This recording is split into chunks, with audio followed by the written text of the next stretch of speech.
Hello बच्चों, मैं हूं आपकी सोशल साइंस एजुकेटर प्रतिष्ठा शर्मा फ्रॉम ई सरल। हम लोग मोस्ट इम्पॉर्टेंट क्वेश्चंस की सीरीज कर रहे हैं क्लास 10th के लिए। आज हम जो चैप्टर पढ़ने जा रहे हैं वो है nationalism in India and that is very very very important chapter from exam perspective. और 4 to 5 मार्क्स का क्वेश्चन इसमें से आता है, आप ये मान के चलिएगा। हमारे एंड गेम कैश कोर्स चल रहा है जिसमें आप 95% पर स्कोर कर सकते हैं हमारी गाइडेंस और स्ट्रेटेजी के साथ। तो इसका लिंक डिस्क्रिप्शन में है, आप ज्वाइन कर लीजिए। चैप्टर स्टार्ट करते हैं हम एमसीक्यू टाइप क्वेश्चन, जिसमें से हमें पता है मल्टीपल चॉइस क्वेश्चन आएंगे। जो बेस्ट सूटेबल आंसर होता है हमें वो चूज करना होता है। फर्स्ट क्वेश्चन स्टार्ट करते हैं हम। According to census of 1921, 12 to 13 million people perished in India as a result of. Census means data होता है जो सर्वे के द्वारा इकट्ठा किया जाता है। तो 1921 में ये हुआ था, जिसमें ये बोला गया था 12 से 13 मिलियन लोग सफ़र कर रहे हैं ड्यू टू फमाइंस। फमाइंस क्या होती हैं? फमाइंस होती हैं खाने की बहुत इतने लेवल तक कमी कि लोगों के भूखे मरने की नौबत आ जाए। एपिडेमिक्स होता है बीमारी से जूझना, बीमारी से मर जाना लोगों का, जैसे कोरोना में हुआ था। आपको भी पता है कि फर्स्ट वर्ल्ड वॉर 1914 से लेकर के 19 हमारे ख़त्म हो गई थी, 17 के अंदर ख़त्म हो गई थी। 14, 15, 16, 17 4 साल चली थी। 1918 से लोग थोड़ा सा उभरने लग गए तो 1921 बहुत दूर हो जाता है। तो डैट मीन्स की आंसर होगा famines and epidemics, both A and B. Next question पे चलते हैं हम। Gandhi ji organise a satyagraha to support the peasants of Kheda district in Gujarat. Gandhi ji South Africa से आए थे, वहाँ पे उन्होंने अपार्थाइड सिस्टम का अगेंस्ट खड़े हुए थे। वहाँ पर भी उन्होंने सत्याग्रह मूवमेंट किया था। सत्याग्रह मतलब सच की लड़ाई से चलना, नॉन वायलेंस का सहारा लेकर। तो जब गांधी जी यहाँ पर आते हैं तो उन्होंने आते ही सबसे पहले बिहार के चंपारण डिस्ट्रिक्ट में किया था एक सत्याग्रह। उसके बाद उन्होंने किया था खेड़ा डिस्ट्रिक्ट ऑफ गुजरात के अंदर, जो कि था सन 1918। 1917 रहा है हमारा फर्स्ट सत्याग्रह, तो उसका आंसर 1918 है। ठीक है, नेक्स्ट आता है विच province did not boycott the council election. Council election क्या होते थे? जिससे कि लोगों को गवर्नमेंट में इन्वॉल्व होने का, डिसीजन मेकिंग में, लॉ मेकिंग में इन्वॉल्व होने का मौका मिल जाता था। तो किस प्रोविंस ने ब्रिटिशर्स के टाइम पर ही बॉयकॉट नहीं किया था, मतलब पीछे नहीं हटे थे? गांधी जी ने बोला था कि भाई हम सारी चीज़ों के साथ नॉन कोऑपरेट कर रहे हैं, ठीक है, नॉन कोऑपरेशन मूवमेंट चल रहा था। तो गांधी जी ने बोला कि जो पार्टीज हैं वो भी नॉन कोऑपरेट करें, काउंसिल इलेक्शन से बैकआउट कर ले। लेकिन एक प्रोविंस थी जिन्होंने बैकआउट नहीं किया था, वो थी मद्रास। ठीक है, आगे बढ़ते हैं हम। Who himself took interest to revive मतलब वापस लाना, जिंदा करना। किसने इंटरेस्ट लिया था? फोकलोर, वेस्ट बंगाल के अंदर वहाँ के जो कल्चर है ना, एथिक्स हैं, जो लोक कथाएं हैं, गीत होते हैं, उसको वापस जिंदा करने का किसने इंटरेस्ट लिया था? तो वेस्ट बंगाल की बात आ रही है।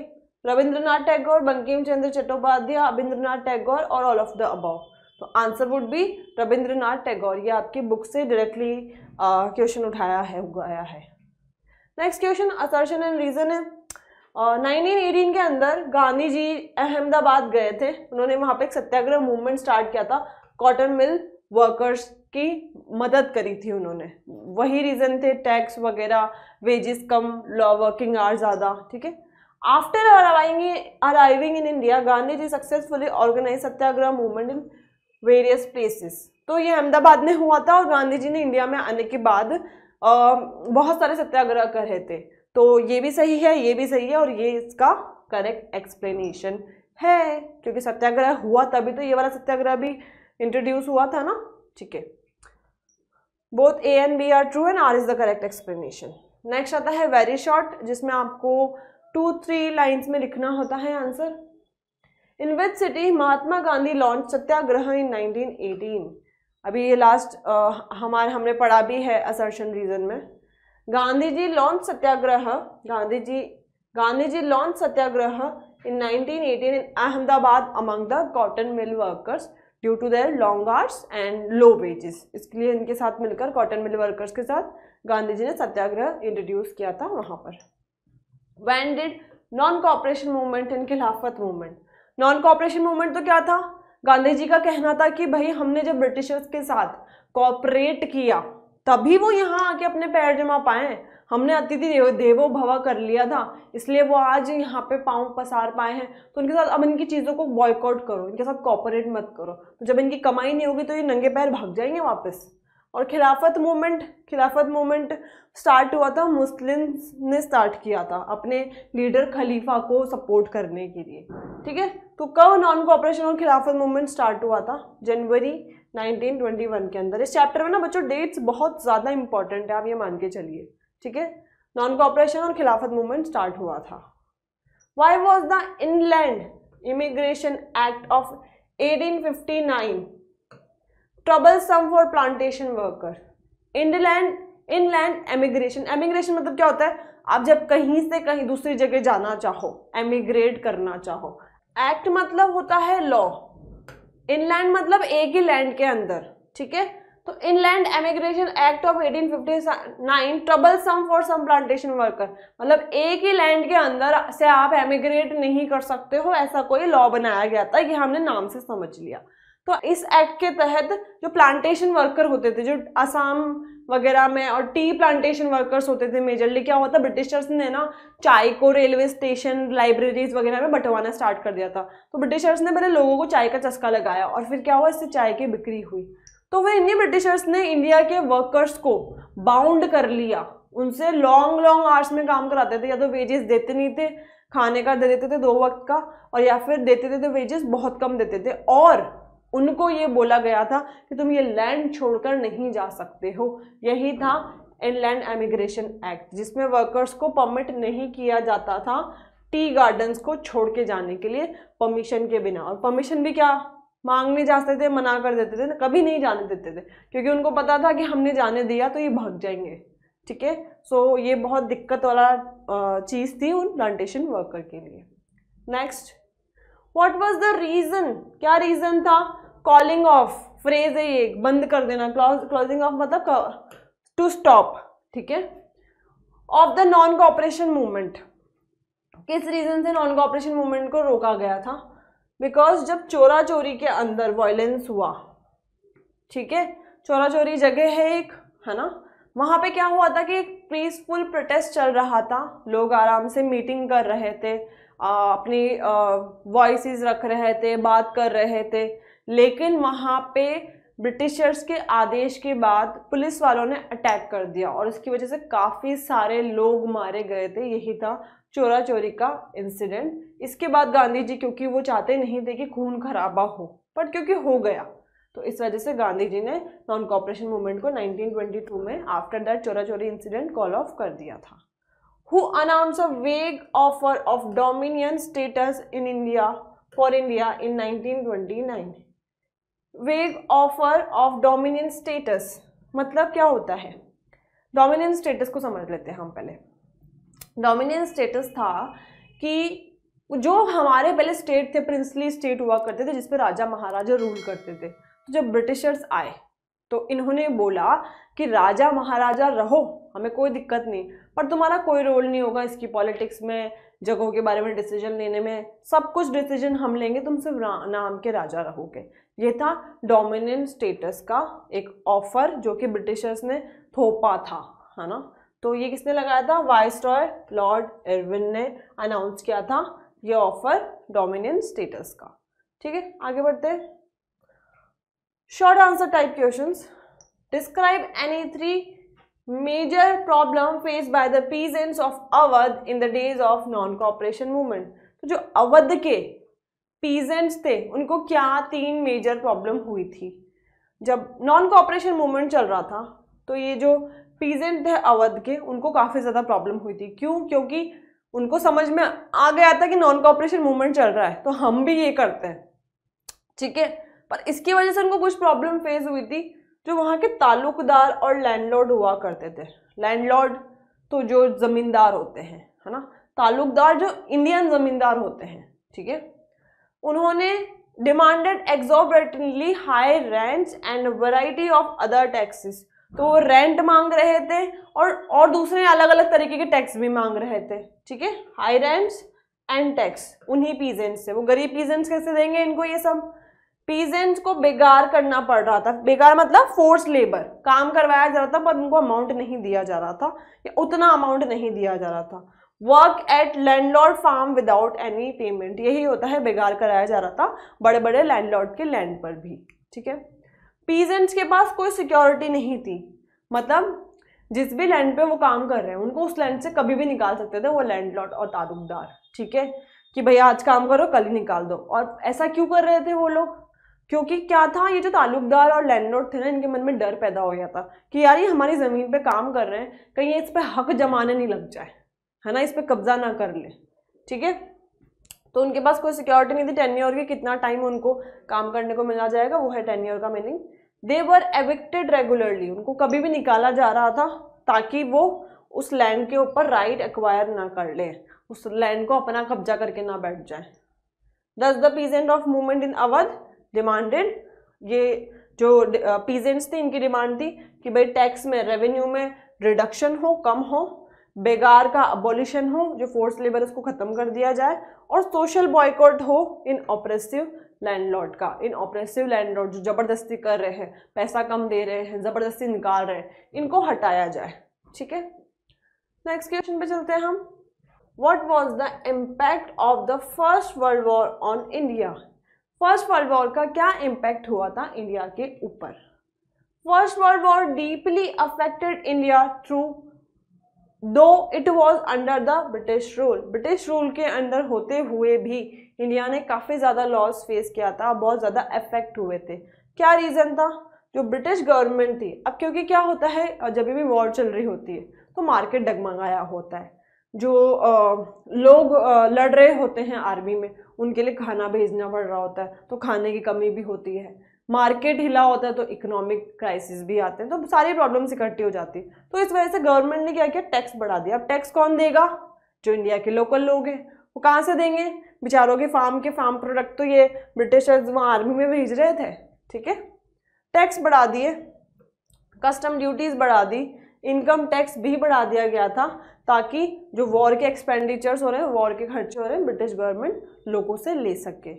जो विलेजर्स और फार्मर हुआ करते थे उनको जबरदस्ती रिक्रूट किया जा रहा था, आर्मी में भर्ती किया जा रहा था ब्रिटिश आर्मी के अंदर उनके लिए लड़ने के लिए, ठीक है। There was a rise in prices of food and other essential thing. क्या हुआ था कि अब क्योंकि वॉर में खाना भेजा जा रहा है तो मार्केट में खाने की कमी आएगी, तो जब किसी चीज़ की कमी आएगी तो उसके प्राइस बढ़ जाते थे, तो इस वजह से फूड के प्राइजेस और जो इम्पोर्टेंट चीज़ें थी उनके प्राइजेस बढ़ गए थे, ठीक है।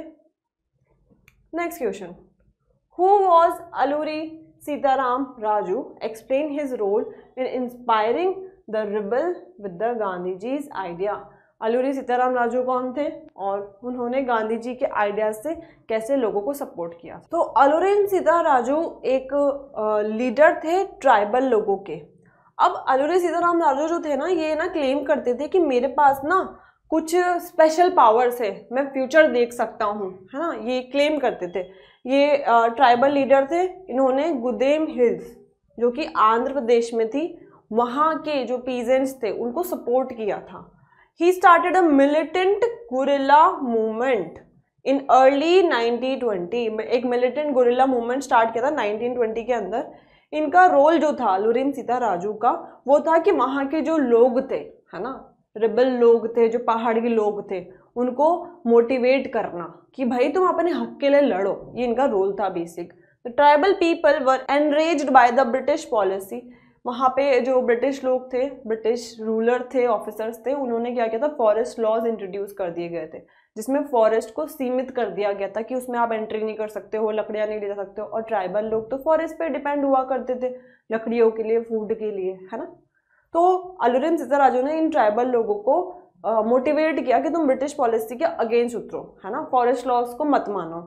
When the government begin forcing them to contribute बेगार, और फिर गवर्नमेंट जब ट्राइबल लोगों को बेगार के लिए फोर्स करने लगी, फोर्स लेबर के लिए, फॉर द रोड बिल्डिंग, मतलब कि भाई रोड बनाने के लिए, ताकि ब्रिटिशर्स का उन फॉरेस्ट तक पहुंचना इजी हो जाए, तो फिर उन हिल लोगों ने रिवॉल्ट स्टार्ट किया, ठीक है।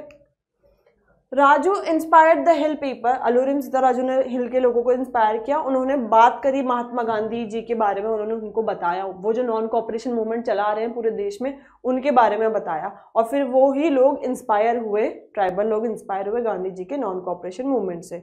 उन्होंने परसूट किया, उनको तैयार किया, कन्विंस किया कि भाई तुम खादी जो हमारा इंडिया का कपड़ा है वो पहनो, और जो ड्रिंकिंग है, क्योंकि लिकर जो थे ब्रिटिशर्स से लाए थे, तो उसको त्यागो, ठीक है। But at the same time he did not believe in non-violence. He thought that the India could be liberated only by the use of force.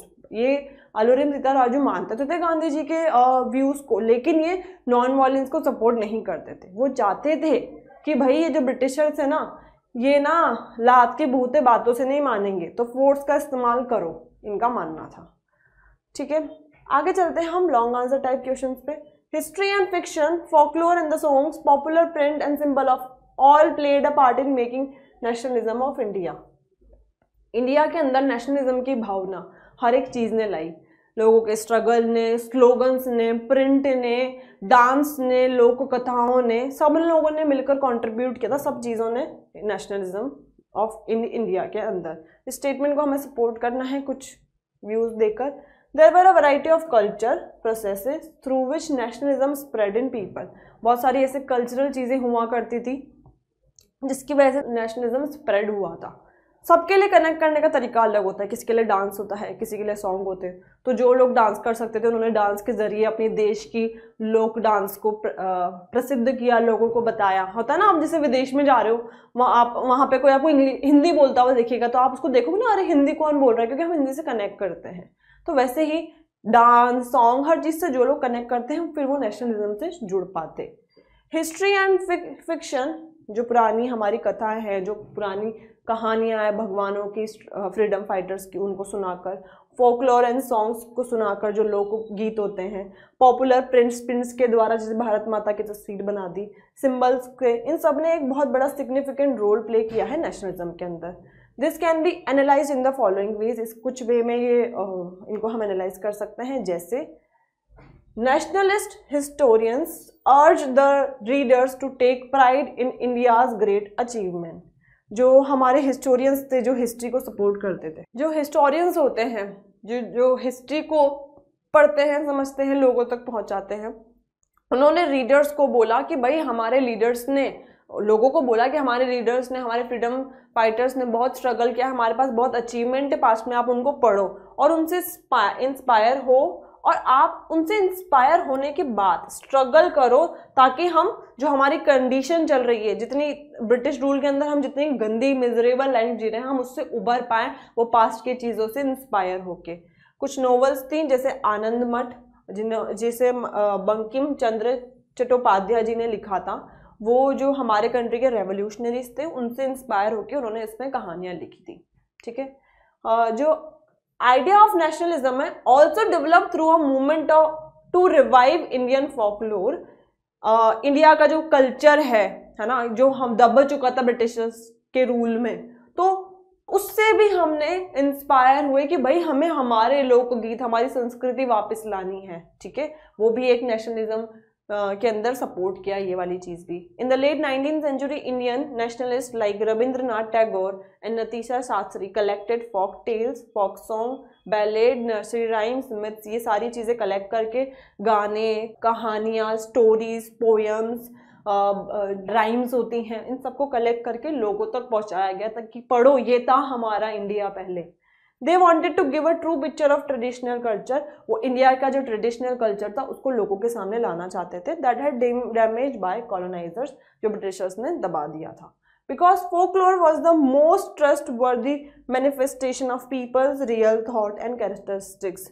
ये सब क्यों लाया गया था आगे, क्योंकि इसी के अंदर जो लोगों की एक्चुअल सोच हुआ करती थी, जो लोगों के थॉट हुआ करते थे, वो सामने आते थे ये सारी चीज़ों के द्वारा, ताकि लोगों के सामने जाएं और वो नेशनलिज्म की भावना उनके अंदर पैदा हो सके। Next, in the 20th century with the growth of nationalism, the identity of India came to be visually associated with the image of Bharat माता। भारत माता की भी इमेज को सामने रखा गया था ताकि लोग उससे कनेक्ट कर पाए, एक मदरली फीलिंग ले पाए। Abhindranath Tagore and many more artists painted Bharat Mata, and the devotion of this mother figure came to be seen as evidence of one nationalism. और भारत माता की पेंटिंग से ही लोगों ने कनेक्ट किया और ये लोगों को इसने बांधा नेशनलिज्म की फीलिंग के लिए. Further Gandhi ji design the Swaraj flag. फिर गांधी जी ने हमारा एक फ्लैग डिजाइन किया जिसमें रेड, ग्रीन और व्हाइट कलर का था. स्वराज, हमारे राज का, यानी कि इंडिया का. Carrying this flag, holding it a lot during marches become a symbol of defence. और यही फ्लैग जब लोग मार्च करते थे, रैलीज निकालते थे, उसमें ये फ्लैग लिया जाता था दर्शाने के लिए, ठीक है, कि भाई ये हमारे देश का फ्लैग है. Next question, why did Mahatma Gandhi start civil disobedience movement. Civil disobedience movement क्या था कि भाई इसके अंदर आप मान लो कि नॉन कॉपरेशन जो मूवमेंट चल रहा था प्लस ब्रेकिंग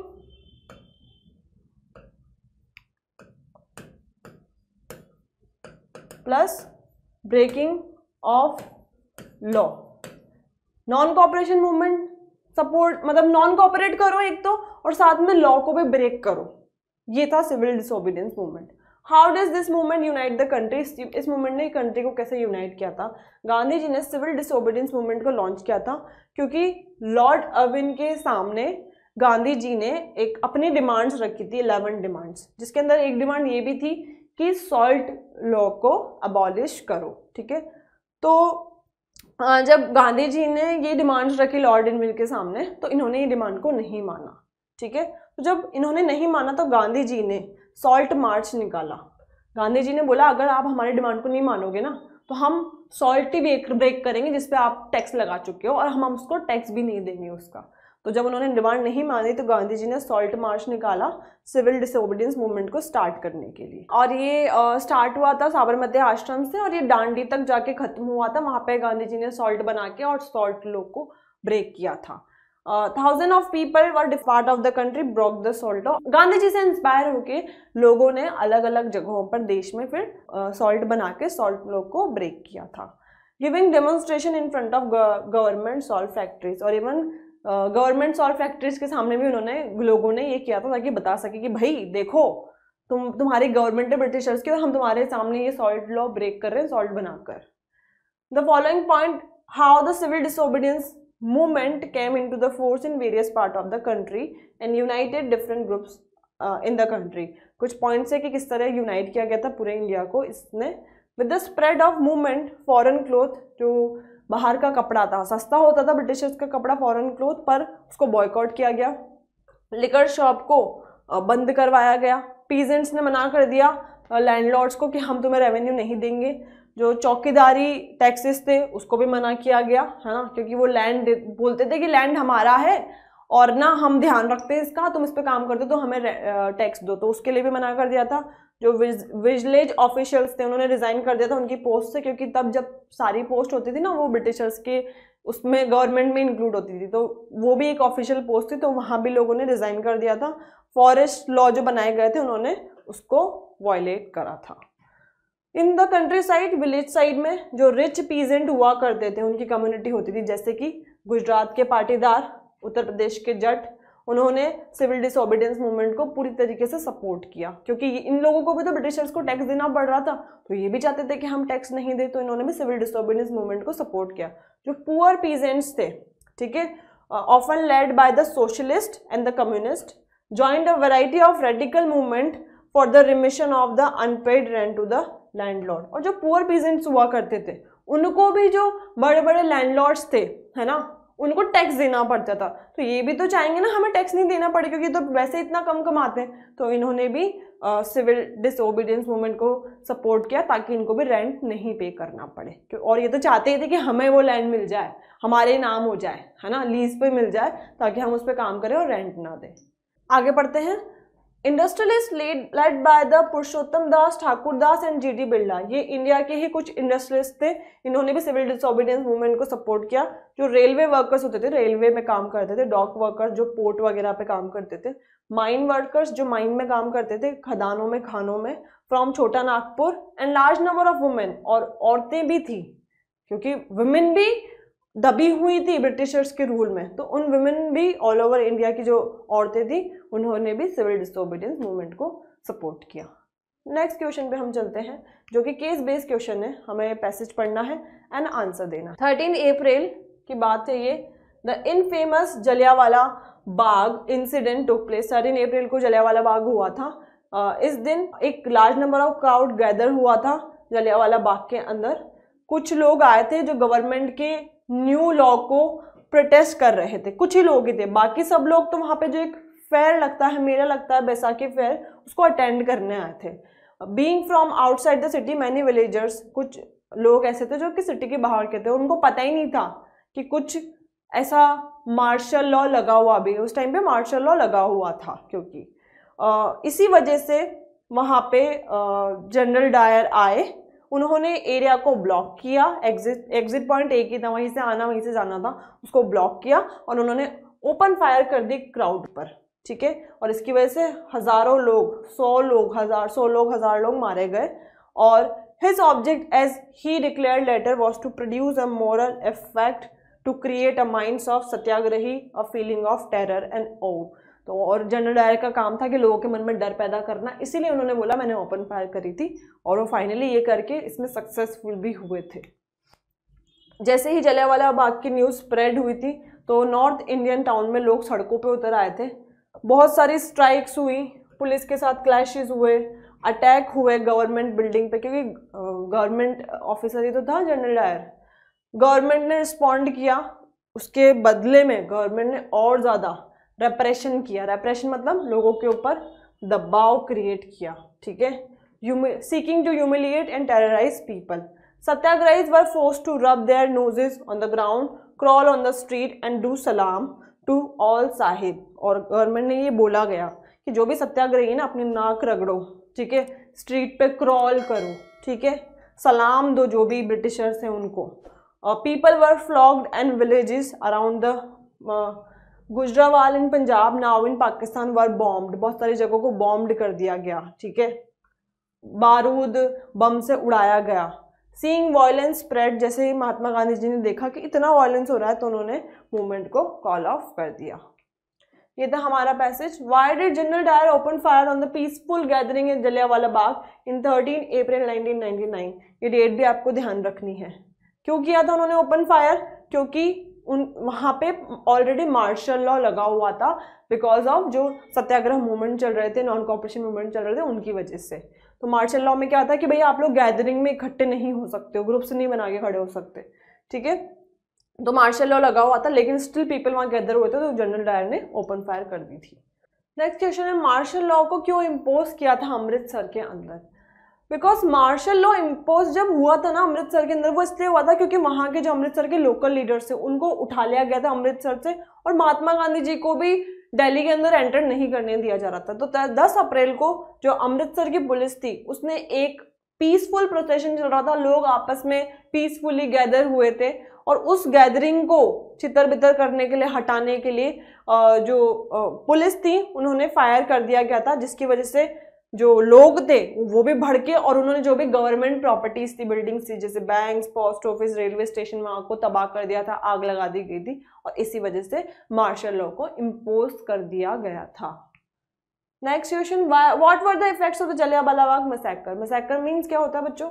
मास किलिंग। तो ये जो जलियांवाला बाग में बड़े लेवल पे लोगों को मारा गया था, मास किलिंग हुई थी, है ना, इसका क्या इफेक्ट हुआ था? The effect of Jallianwala Bagh massacre were, there were strikes हुई थी, क्लैशेज हुए थे पुलिस के साथ, गवर्नमेंट बिल्डिंग्स पे अटैक हुए थे। गवर्नमेंट ने इसके बदले में जवाब भी दिया, ठीक है, और उन्होंने सत्याग्रही को बोला कि अब तुम अपनी नाक रगड़ोगे ग्राउंड पे।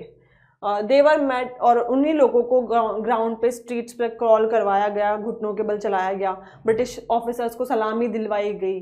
जो पीपल थे वर फ्लोग्ड एंड विलेजेस वर बॉम्ब्ड, और जगह जगहों पर बम्बार्डगिरी, बॉम्ब्स डाल दिए गए थे, ठीक है।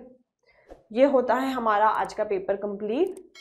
आप लोग ये एंड गेम ज्वाइन करिए, और इस तरीके से हमारी सीरीज देन कंटिन्यू रहेगी। Thank you so much.